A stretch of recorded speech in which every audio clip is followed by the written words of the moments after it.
Primera de Reyes, capítulo 17, versículo 8. Primera de Reyes, capítulo 17, versículo 8. Vino luego a él, a Elías, profeta Elías, palabra de Jehová diciendo: levántate, vete a Sarepta de Sidón y mora allí. He aquí yo he dado orden allí a una mujer viuda que te sustente. Él se levantó y se fue a Sarepta, y cuando llegó a la puerta de la ciudad, he aquí una mujer viuda que estaba allí recogiendo leña, y él la llamó y le dijo: te ruego que me traigas un poco de agua en un vaso para que beba. Y yendo ella para traérsela, él la volvió a llamar y le dijo: te ruego que me traigas también un bocado de pan en tu mano. Y ella respondió: vive Jehová tu Dios, que no tengo pan cocido, solamente un puñado de harina tengo en la tinaja, y un poco de aceite en una vasija. Y ahora recogía 2 leños para entrar y prepararlo para mí y para mi hijo, para que lo comamos y nos dejemos morir. Tremenda la fe la mujer esta. Elías le dijo, gracias Cris, no tengas temor, ve, haz como has dicho, pero hazme a mí primero. Desubicado, soberbio, arrogante, dictador, tirano. Sería político este Elías. Hazme a mí primero. Le está diciendo ella que agua tenía, pero no tenía nada para comer. Que lo único que tenía era un puñado de harina y un poco de aceite. Le está diciendo, repito, bastante depre la mujer, bastante poca fe, porque ese decir, dejarse morir ya, esa expresión es muy profunda. Yo creo que para dejarme morir, no sé, me tienen que atar con 4 cadenas. Dejarme morir. Le está diciendo eso y él le dice: haceme a mí primero. ¿Cómo lo toma usted si viene alguien y le dice: haceme a mí primero? Lo manda a frichurro, lo manda a pasear. Si es madre, ¿qué va a decir? Primero está mi hijo, ¿quién sos vos? Como toda madre actúa de esa manera. ¿Cómo actúa si alguien... Estaba pensando anoche, no sé si alguno vio que salió una serie nueva. No vi nada, solamente vi un par de comentarios por ahí, un tráiler que se llama Mesías. ¿Alguno espió? ¿No? ¿Vos sí? No sé cuál es el trasfondo, no sé nada. Es más, tengo miedo que salga disparada para cualquier lado, no sé qué es. Pero da la idea de un Jesús moderno. Como que en esta época, en medio de los conflictos de Medio Oriente, justamente aparece un Jesús moderno. No diciéndose Jesús, sino otro, pero que resulta ser que va repitiendo exactamente toda una secuencia bíblica y no sé qué pasará, lo que pasa, por eso se llama Mesías. Y yo vi el tráiler ese nada más y me quedé pensando, ¿qué pasaría si hoy aparece una persona en la iglesia, tal vez se le da lugar para predicar, y desde el frente le dice: deme a mí primero. Y le dice: vengo a hacer el trabajo de mi padre. Y le dice: deje su trabajo, deje su familia, deje su parentela, deje a sus hermanos, sus hermanas, deje su casa y síganme. ¡Qué conflicto! Dije, wow, ¿qué haría? Yo sé lo que yo haría, lo he hecho. Pero digo, a veces cuando pensamos en aquella época, ¿no? La gente que se encontró con Jesús en aquella ocasión, y los que lo seguían y los que no. Y tenemos humanamente la tendencia a condenar a los que no lo siguieron y decimos, carnales, pero hay que estar ahí. Se te para uno ahí de golpe y empieza a hacer milagros. Vamos al revés. Se le presenta a uno hoy y empieza a hacer milagros. Y es un mentiroso, embaucador, hechicero, diabólico, el diablo mismo. Y usted ve los milagros que hace. ¿Qué hace? ¿Lo sigue?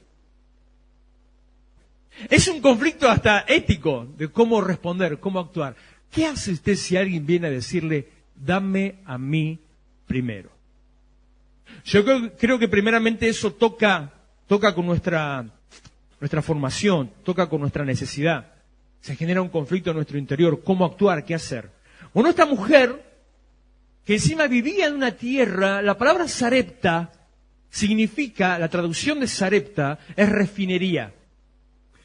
Vivía en una tierra que digamos por significado, el que hablaba, el que nombraba yo vivo en, no decía en Sarepta, sino como si nuestro idioma estaba nombrando yo vivo en la refinería, un lugar donde se producen cosas, un lugar donde se fabrica, un lugar, no sé exactamente a qué se puede aludir, pero una refinería puede ser de aceite, puede ser, hoy diría, de petróleo, puede ser de algún producto de alcohol, una refinería donde algo se produce y se obtiene otro producto terminado, un producto final. Viviendo en un lugar que sería próspero, productivo y abundante, ella no tenía nada. Paréntesis me lleva a pensar que a veces no depende del lugar donde uno esté. Ya sea que sea un desierto o sea una abundancia, no depende del lugar para su prosperidad. Así como no depende del lugar para su miseria. Nunca piense que el lugar es la fuente de abundancia o la fuente o el pozo de la miseria. Siempre es Dios, nunca es el lugar. Nunca piense que es la persona. Usted no es bendecido porque está en Iglesia de Restauración, porque el pastor le predica. Usted es bendecido porque le cree a Dios y hace lo que le dice. Usted no es bendecido porque sigue las instrucciones de un gobierno o cree o no cree en tal gobierno. Usted es bendecido y es prosperado porque cree en Dios y hace lo que Él le dice. Usted elige bajo qué cobertura se coloca y esa es la cobertura que va a dirigir su destino. Aquel debajo quien usted se pone es el que determina cómo le va a ir. Si usted le cree a Dios más allá de todo, a usted le va a ir bien. Entonces esto se demuestra. Ella vivía en un lugar de abundancia, pero tenía necesidad. No tenía nada. No dice la razón, pero implícitamente hay parte de la razón. Era viuda. Su marido habría muerto, vaya a saber en qué condiciones, vaya a saber cómo era que vivía. No sé la edad del hijo, seguramente era un chico. Ella no producía. ¿Por qué no producía? Porque no se le habrá enseñado, porque no se le permitía, porque no era lo correcto, porque la mujer no podía trabajar. No podía trabajar, pero podía hacer otras cosas para sustento. Podía sí trabajar dentro de su casa. Podía haber seguido cosechando. Podía haber hecho como hizo Ruth, ir detrás de su suegra, seguir una tierra donde había abundancia, porque en su tierra había hambre. Curiosamente lo mismo que en el caso de esta mujer. Dice cuando usted lee el libro de Ruth, que ellos vivían con su familia en la tierra de Belén, que significa casa de pan, abundancia, prosperidad, abundancia de pan. Significa que hay de sobra.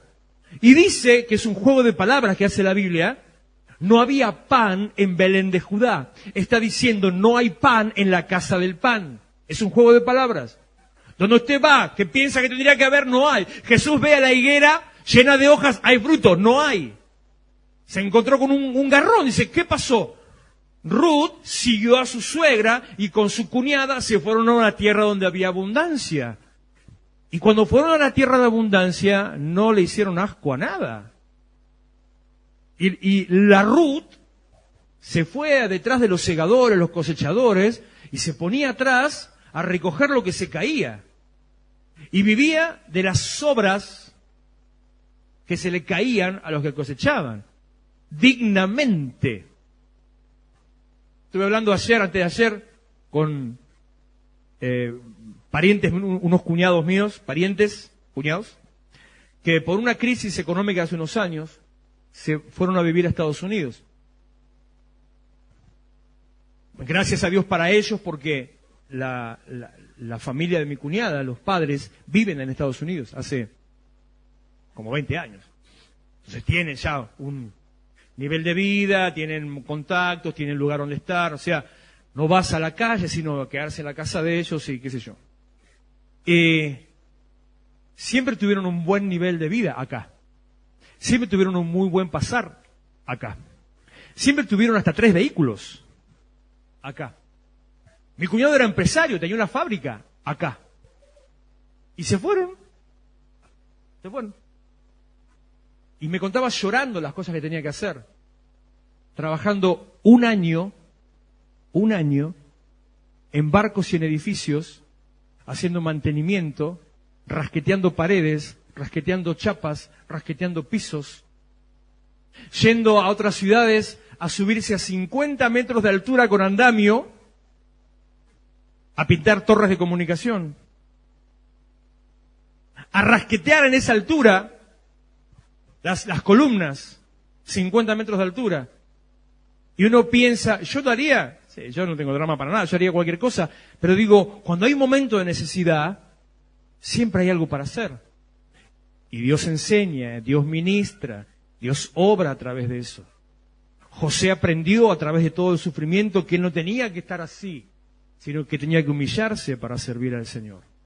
Entonces esta mujer, esta viuda de Sarepta, ¿qué le impedía ponerse a trabajar para encontrar algo para servir a Dios, para mantener su casa? ¿Qué le impedía poder producir y proveer? Yo tengo un pensamiento, no es importante en este momento, pero mi pensamiento es, todo estaba en su actitud. Un poco de harina, un poco de aceite para hacer una torta y dejarnos morir. Todo estaba en su actitud. Pero más allá de eso, que daría para mucha conversación, sigo con la postura de Elías. Versículo 13, no tengas temor, veas como has dicho, pero hazme a mí primero de ello una pequeña torta cocida debajo de la ceniza, y después harás para ti y tu hijo. Primero estoy yo, después tu necesidad. Primero estoy yo, después tu familia. Porque Jehová Dios de Israel ha dicho así, la harina de la tinaja no escaseará, ni el aceite de la vasija disminuirá, hasta el día en que Jehová haga llover sobre la faz de la tierra. Entonces, paréntesis otra vez, y quiero explicar la postura, distinto a la imagen de hoy, la postura que en aquella época tenía un hombre de Dios, un profeta, alguien que se daba palabra de Dios. Hoy usted me está escuchando hablar, predico palabra de Dios, soy siervo de Dios, ministro del Señor, pero soy una persona que puedo tener errores, puedo tener equivocaciones, puedo incluso llegar a estar diciendo algo que sea incorrecto. Por eso siempre digo, siga la palabra, siga la Biblia, donde encuentran algo en lo que me equivoqué, con fundamento, me los encaja la cara, me los escracha, mira, Pato se equivocó. ¿Dónde está? ¿Por qué? Por acá dice tal cosa, tenés razón. Pero con fundamento, no me venga, no porque el pastor Pirulo, porque la radio dijo, porque mi mamá me enseñó, no me diga nada de eso, porque lo voy a mandar a Fichurro. Y si me llega a decir porque la radio dijo, lo voy a mandar a 2 churros. O peor, un libro, porque lo leí en el libro de... Palabra. Si está en la palabra, tiene razón. Si no está en la palabra, es un tema aparte.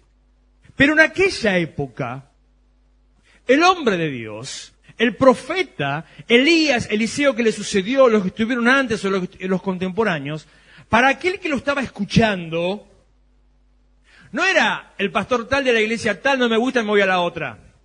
Para el que lo escuchaba, era Dios.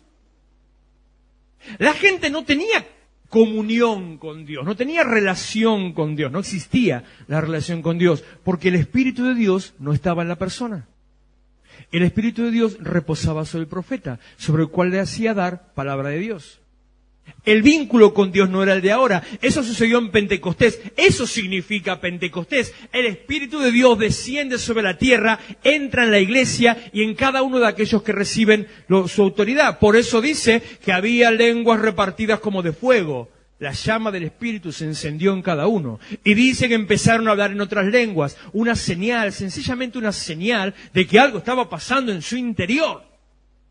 Y una reacción, también un poco emocional, una reacción a lo espiritual que estaba pasando en su interior, lo que le traía transformación y demostraba presencia de Dios. Pero en esa época no. En esa época, para esa mujer, el profeta era Dios mismo hablando. Cuando él le dice, dame a mí primero, más allá de la postura que usted haya tomado cuando yo le decía qué hace, para ella Dios se lo estaba pidiendo. Y ahora le voy a mostrar la segunda actitud de esta mujer. Primeramente, bajón, depresión, angustia, ahogarse en un vaso de agua, ahogarse en sus problemas. Pero en segundo lugar, versículo 15, entonces ella fue e hizo como le dijo Elías. En segundo lugar, obediente a la palabra del Señor. Si tenés una actitud negativa, pero aún seguís siendo obediente a la palabra del Señor, Dios tiene todavía la oportunidad de levantarte. Si tenés una actitud negativa y aún no sos obediente a la palabra del Señor, no hay manera de poder restaurarte. Si tenés una actitud positiva y no sos obediente a la palabra del Señor, te va a ir bien hasta que te caigas. Como Marta, afanada y turbada estás con tantas cosas, pero has dejado la mejor parte. Si tenés una actitud positiva y sos obediente a la palabra del Señor, agárrate, viejo, porque se te abre un mundo de bendición, prosperidad, dirección, de función en comunión con Dios sobre tu vida. Se te abren los caminos, creces espiritualmente, te convertís en esa planta que dice Jesús, hablando de la semilla de mostaza, se convierte en la más grande de las plantas, la cual vienen los animales del campo, se esconden bajo su sombra y las aves de los cielos hacen nido en ella. Te convertís en un contenedor. Vienen a recibir, a refugiarse, a escuchar, y sos el que da alimento, habiendo sido semilla de mostaza, la porquería más insignificante sobre la tierra. ¿Te sentís o sentiste en algún momento de tu vida la porquería más insignificante sobre la tierra? ¡Qué bueno! Estás en el mejor momento de tu vida, sos materia prima óptima para que Dios haga con vos una tremenda obra. No se olvide que Corintios dice que Dios eligió a lo vil, a lo menospreciado, a lo que no es, me falta una palabra, a lo necio y a lo que no es, para avergonzar a lo sabio de este mundo y a lo que sí es. Dios te eligió para transformar este lugar. Ella hizo caso a lo que le dijo el profeta. Fue e hizo como le dijo Elías y comió él, ella y su casa. Le quedaba una torta, un poquito de arena, un poquito de aceite, una torta. ¿Y comió cuánto? Muchos días. Yo no sé cómo funciona Dios, no sé cómo obra Dios, tampoco me voy a tomar el trabajo de pensar cómo obra Dios. Dios hace las cosas, Dios es Dios, yo no sé si usted sabía, Dios es Dios. Por lo tanto, como Dios es Dios, me voy a poner en una postura humana de Dios, como a muchos de ustedes les gusta decir. Dios no tiene por qué darte explicaciones de lo que hace. Como a muchos de ustedes les gusta decir, yo no tengo por qué decir. Dios no tiene por qué explicarte cómo. Dios lo hace. ¿Y por qué Dios no tiene por qué explicarme cómo? Por una razón muy sencilla. Porque es por la fe que nosotros somos salvos. Si usted necesita que se le explique cómo Dios hace, no tiene fe. Y Dios quiere trabajar en su fe. ¿Y cómo crece la fe? Le preguntaron los discípulos a Jesús. Señor, ¿cómo crece la fe? Y Jesús le respondió de una manera muy sencilla, justamente con la historia de la semilla de mostaza. Le dijo, semilla, siembra, planta. ¿Qué le estaba respondiendo? La fe crece cuando vos la pones en práctica. La fe crece cuando vos la sembrás. Haces que haga aquello para lo que fue creada. Semilla no es para tenerla de adorno ni colgada con un tubito con una cadena en el cuello. Semilla es para ser sembrada. Cuando es sembrada, encontró su propósito, se activa con el ambiente, el entorno la dirige y empieza a funcionar. La fe crece cuando usted la activa. Entonces Dios no tiene por qué explicarle nada para que usted crea. Porque si usted es capaz de creer, crea, porque al que cree, todo le es posible. Comió ella, él, por muchos días. Hay bendición y hay prosperidad sobre tu vida y tu casa si te animás a darle a Dios. Si pones a Dios en primer lugar. Año de intimidad es el encuentro con Dios y poner a Dios en primer lugar. Ponga a Dios como prioridad en su vida. Ponga a Dios como prioridad en su economía. Ponga a Dios como prioridad en sus acciones. Este año se tiene que pasar, y ya termino con esto, ya vamos a la administración, a la cena. Este año se tiene que pasar, trasladarse, mire, Hemos dicho que hemos sido trasladados de las tinieblas al reino de Cristo, pero yo le quiero decir otra cosa. Usted tiene que ser trasladado a una nueva posición. Usted tiene que dejar de estar en un lugar en el cual Jesús es el centro de su vida. Repito. Usted tiene que dejar salir del lugar en el cual Jesús es el centro de su vida. Otra vez, usted tiene que salir del lugar en el cual Jesús es parte de su vida. Repito, usted tiene que abandonar el lugar en el cual Dios es parte de su vida. Esto parece muy loco lo que le estoy diciendo, y algunos no estarán entendiendo tres juanetes, ¿no? Dejarlo. Se terminó ese tiempo. Se terminó la religiosidad en tu vida para que seas bendecido. Se abre una puerta al compromiso con Dios en servicio. Primicia, darle a Dios lo primero, poner a Dios en primer lugar. ¿Y a dónde soy trasladado si ya no es parte de mi vida? Si ya no es el centro de mi vida. Pablo lo dijo hace tantos años.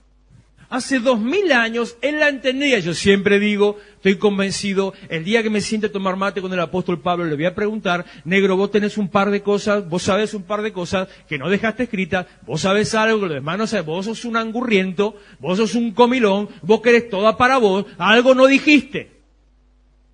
Algo sabía. Él dijo así, Cristo, nuestra vida. Nuestra vida. No parte, no el centro, mi vida. Ya no vivo yo.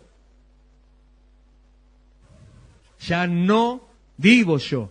Uy, pero llueve. Ya no vivo yo. Hoy me hace frío. No vivo yo. Cumpleaños la tía. No, podría seguir, ¿eh? No vivo yo. No sigo. Vive Cristo en mí.